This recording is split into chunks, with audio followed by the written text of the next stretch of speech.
And so I asked him, well, how much money have you made? And he told me, he's like, I'm gonna tell you, but only to inspire you, not because I'm bragging, okay? And he opens up his laptop and he logs into his account and he shows me he has $1.8 million in the bank.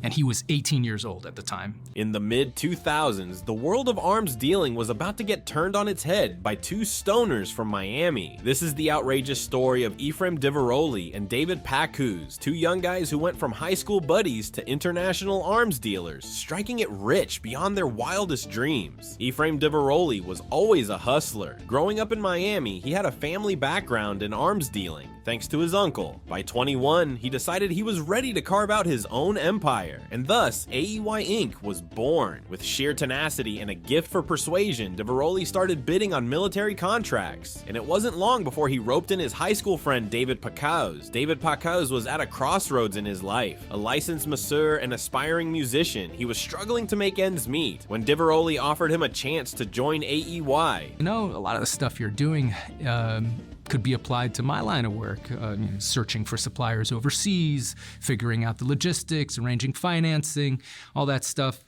But I bet I'm making way more money than you, so you should come work with me. We can make way more money together. I need a partner. I need, someone I could trust, someone smart, motivated. The promise of quick riches was too tempting to resist. Together, they dove headfirst into the cutthroat world of military contracting. Their big break came in 2006 when the US government, desperate for supplies in Iraq and Afghanistan, put out a call for contractors. Against all odds, AEY Inc. secured a $298 million contract to supply ammunition to the Afghan National Army. It was a deal that would make them instant millionaires. With their newfound wealth, Diveroli and Pacuz lived like rock stars. They had money, power, and all the luxuries that came with it. But their success wasn't just about luck. It was about hustle, boldness, and knowing how to play the game. Diveroli had a knack for closing deals. He was fearless, relentless, and always 2 steps ahead. Pacuz, on the other hand, was the operational mastermind, handling logistics and keeping the business running smoothly. Their secret? They weren't afraid to take risks. They navigated the murky waters of international arms, dealing with a combination of street smarts and business savvy. They found ways to source cheap ammunition from old Soviet stockpiles in Albania, repackage it, and sell it at a huge markup. It was a lucrative, if shady, business model, but their wild ride couldn't last forever. In 2007, a whistleblower exposed their dubious practices, and an investigation revealed that they were repackaging Chinese ammunition to make it look like it wasn't from China. Once you remove the lid, as you see here, there's 2 sardine cans, is what the Albanians call it,